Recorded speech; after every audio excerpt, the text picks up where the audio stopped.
తెలుగు శ్రోతలకు నమస్కారం. పొద్దుటి నుండి అందరూ ఆపరేషన్ థియేటర్ వైపే చూస్తూ కూర్చున్నారు. కొడుకును చూస్తున్న కొద్దీ కడుపు తరుక్కుపోతుంది రాధకి. కానీ దగ్గరకెళ్ళడానికి భయం వేస్తుంది. వంగి తల చేతుల్లో పెట్టుకుని కూర్చున్న తమ్ముడి భుజాల చుట్టూ ధైర్యం చెబుతున్నట్లుగా చేతులేసి నిలబడింది వేద. అటూ ఇటూ పచార్లు చేస్తూ మధ్య మధ్య కొడుకు దగ్గరకొచ్చి ఏమీ పర్వాలేదు అన్నట్లు భుజం తడుతున్నారు మురళీధరం. నెమ్మదిగా ఆపరేషన్ థియేటర్ తలుపులు తెరుచుకున్నాయి. అటే చూస్తూ కూర్చున్న వారందరూ కూడా ఒక్కసారి అలర్ట్ అయ్యారు. డాక్టర్ ఏం చెప్తారో అన్నట్టు. డాక్టర్ వీళ్ళ దగ్గరకు వస్తుండగా వేరే పేషెంట్ తాలూకు వాళ్ళు వెళ్ళి ఆయన్ను ఏదో అడుగుతుంటే అక్కడే ఆగి మాట్లాడుతున్నారు ఆయన. ఆ ఆలస్యం భరించలేక అక్క చేతిని గట్టిగా పట్టుకున్నాడు విశ్వ. చేతులు చల్లబడిపోయాయి. స్వేదంతో చొక్కా తడిసిపోయింది. ఇంకా ఆగలేక పరుగున డాక్టర్ దగ్గరికి వెళ్ళి నిలబడ్డాడు. విశ్వని చూడగానే మాటలు ఆపేసి ఆమె చిరునవ్వుతో విశ్వ వైపు చూసింది. ఎంతో దయగా నవ్వుతున్న ఆమె ప్రశాంత వదనం గమనించగానే ఒక రకమైన రిలీఫ్తో నీరసం వచ్చి పక్కనున్న కుర్చీలో జారగిల పడిపోయాడు Vishwa. Be brave my boy. మీ ఆవిడ క్షేమంగా ఉంది. No tension, relax. వేద, వీడితో కాస్త కాఫీ అయినా తాగించు. ధృతిని రేపొద్దున వరకు ఐసీయూలోనే ఉంచుతాం. విశ్వ, నువ్వు ఏమన్నా తీసుకుంటేనే నిన్ను లోపలికి పంపించేది. నవ్వుతూ బెదిరించింది doctor Prashanti. Thank you aunty, thank you very much. ఆనందంతో డాక్టర్ రెండు చేతులను కళ్ళకు అద్దుకున్నాడు విశ్వ. ఇంతలో రాధ అక్కడికొచ్చి, ప్రశాంతి, నువ్వు రక్షించింది నా కోడలినే కాదు, నా కుటుంబాన్ని కూడా అంది. ప్రశాంతి ఒకసారి రాధ వైపు దీర్ఘంగా చూసి, రాధా, నీకు భగవంతుడు ఒక అవకాశం ఇచ్చాడు అని చెప్పి ఆమె భుజం తట్టి రౌండ్స్కి వెళ్ళిపోయింది. తల వంచుకుంటున్న తల్లిని చూసి దగ్గరికి తీసుకున్నాడు విశ్వ. అమ్మా, ఇక భయం లేదట. నేను వెళ్ళి ధృతిని చూసొస్తాను. మీరంతా ఇంటికి వెళ్ళండి, నేను ఇక్కడే ఉంటాను. కొడుకు దగ్గరకు తీసుకోగానే అప్పటిదాకా బిగపట్టుకున్న దుఃఖం ఆమెలో తన్నుకు వచ్చింది. విశ్వాన్ని పట్టుకొని పెద్దగా ఏడ్చేసింది. అరే నాన్న, నన్ను క్షమించరా, ఇలా అవుతుందని అనుకోలేదురా అంటూ. విశ్వ ఏమీ మాట్లాడలేదు, తల్లిని వదలలేదు. భార్య ఏడుపు వినగానే మురళీధరం వచ్చి, రాధా, ఇది హాస్పిటల్, న్యూసెన్స్ చెయ్యకు, ఇంటికి వెళ్దాం పదా. విశ్వ, అంతా భగవంతుని దయ. నువ్వు ఐసీయూలోకి వెళ్ళి ఆ అమ్మాయిని చూసి వచ్చాక మేము ఇంటికి వెళ్తాంలే, నువ్వు వెళ్ళు అన్నారు. పరుగులాంటి నడకతో ఐసీయూ వైపు వెళ్తున్న విశ్వని అనుసరించబోయిన తల్లి చెయ్యి పట్టుకుంది వేద వద్దన్నట్లుగా. వెళ్తున్న కొడుకు వైపు నిస్సహాయంగా చూస్తున్న రాధని జాలిగా చూశాడు మురళీధరం. తెర తొలగించుకొని లోపలికి వెళ్ళిన విశ్వకి భార్యని చూడగానే దుఃఖం ముంచుకొచ్చింది. మన స్పృహలో లేకున్నా ధృతి పెదవుల మీద చిరునవ్వు అలాగే ఉంది. పుట్టబోయే బిడ్డ గురించి తాము కన్న కలలు గుర్తొచ్చాయి. అబ్బాయా అమ్మాయా అని తాము వేసుకున్న పందెం గుర్తొచ్చింది. ఇక పుట్టే అవకాశం కూడా లేదని గుర్తుకు రాగానే భార్య మీద ప్రేమ ఇంకా ఎక్కువైంది. ఐ లవ్ యూ ధృతి, I love you so much, please forgive me.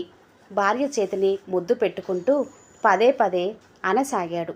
ఇంతలో నర్సు వచ్చి, ప్లీజ్ సార్, పక్కన ఉన్న పేషెంట్స్కి ఇబ్బందిగా ఉంటుంది, ప్లీజ్ కంట్రోల్ యువర్ సెల్ఫ్. ఇప్పటికే మీరు వచ్చి చాలాసేపైంది అనునయంగా చెప్తూనే హెచ్చరించింది. సారీ చెబుతూ వదల్లేక ధృతిని వదిలి బయటికి వచ్చాడు విశ్వ. ఎలా ఉందిరా అమ్మాయి అడిగారు మురళీధరం. ఇంకా మెలకువ రాలేదు నాన్న, చూసి వచ్చేశాను. సరే, ఎప్పుడు డిశ్చార్జ్ చేసేది? ఇప్పుడే చెప్పలేం అంది ప్రశాంతి. ఇప్పటికే 10 దాటింది. వేద ఇంటికి రానంటుంది. నీతో పాటు ఇక్కడే ఉంటుందట. మీకోసం టిఫిన్ తెచ్చాను. మీరిద్దరూ తిన్నాక మేం కూడా ఇంటికెళ్ళి ఏమన్నా తింటాం చెప్పారు మురళీధరం. తండ్రి చేతిలోని ప్యాకెట్స్ చూసి, నాన్న, ఒక 10 నిమిషాలు మీరిక్కడే ఉండండి, నేను వచ్చేదాకా. ఎక్కడికి రా అని తండ్రి అడుగుతున్నా వినిపించుకోకుండా వెళ్ళిపోయాడు విశ్వ. అన్నట్లుగానే మరికొన్ని పొట్లాలు పట్టుకొని 10 నిమిషాల్లో తిరిగొచ్చాడు. నాన్న, అమ్మ రండి.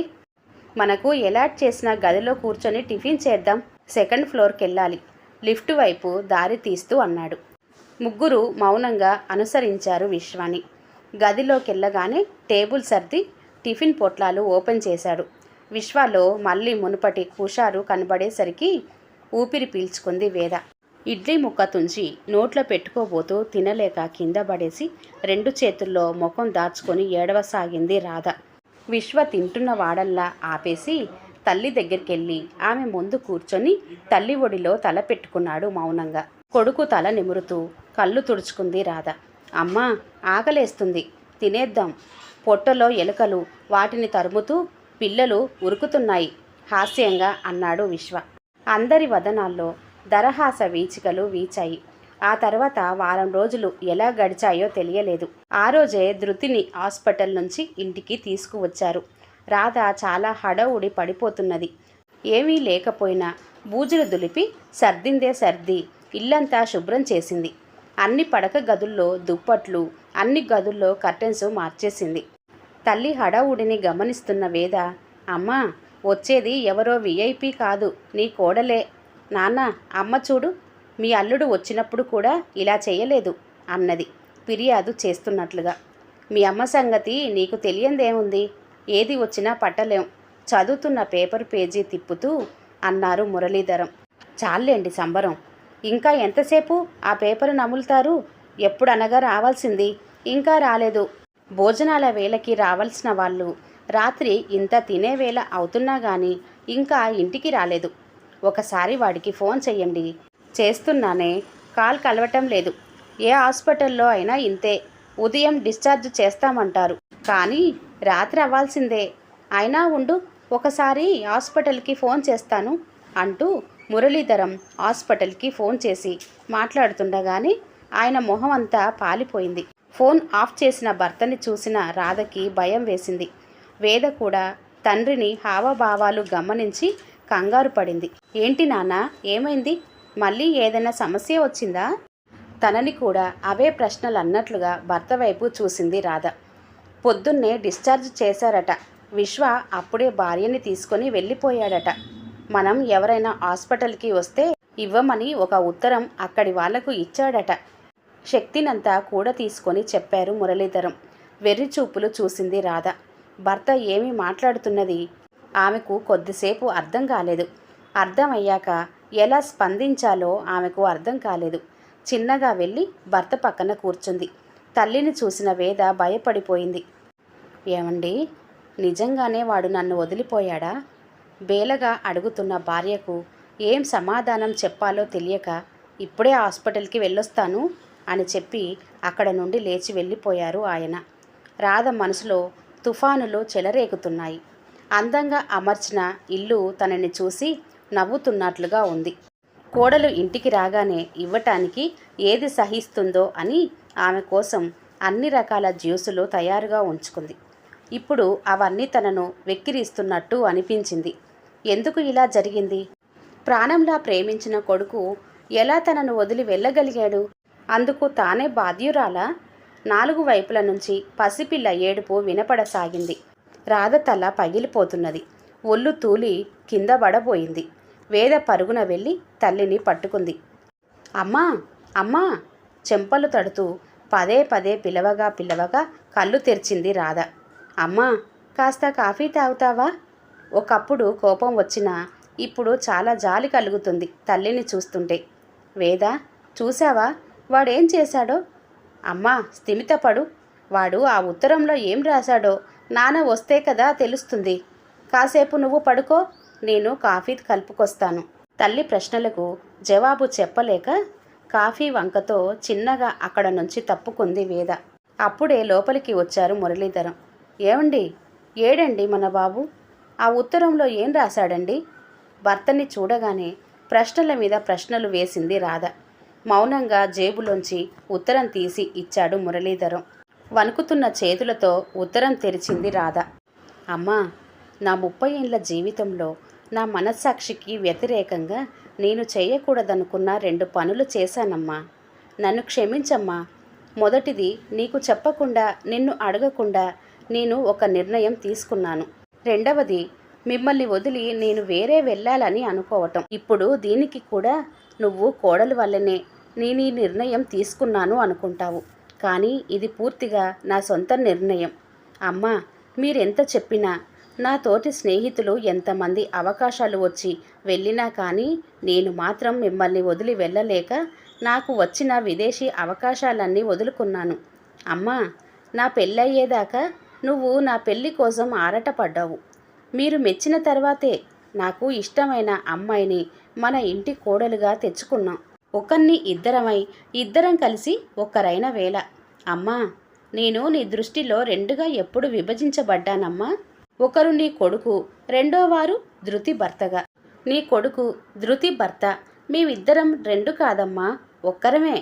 మరి మమ్మల్ని విడదీసి ఎలా చూడగలిగావమ్మా? అమ్మా నాన్న, నేను చిన్నప్పటి నుంచి మీ ఇద్దరిని చూస్తూ మీ పెంపకంలో పెరిగాను. స్త్రీలను గౌరవించటంలో నాన్నే నాకు ఆదర్శం. నాన్న పక్కనుంటే నువ్వెంత ఆనందంగా ఉంటావో నీకే తెలుసు. ఆ విషయంలో నాన్నను చూస్తుంటే నాకు ఎప్పుడూ గర్వంగా ఉంటుంది. నిన్ను నలుగురిలో కించపరచడు. నీ అభిప్రాయాల్ని గౌరవిస్తాడు. నీ ఇష్టాల్ని తన ఇష్టాలుగా మార్చుకున్నాడు. నేను కూడా అలాగే కదమ్మా ఉన్నాను. మరి నన్నెందుకు భార్యా విధేయుడు అని అంటున్నావు? నాకెందుకమ్మా పెళ్ళంచాటు మొగున్నన్న బిరుదు తగిలించావు?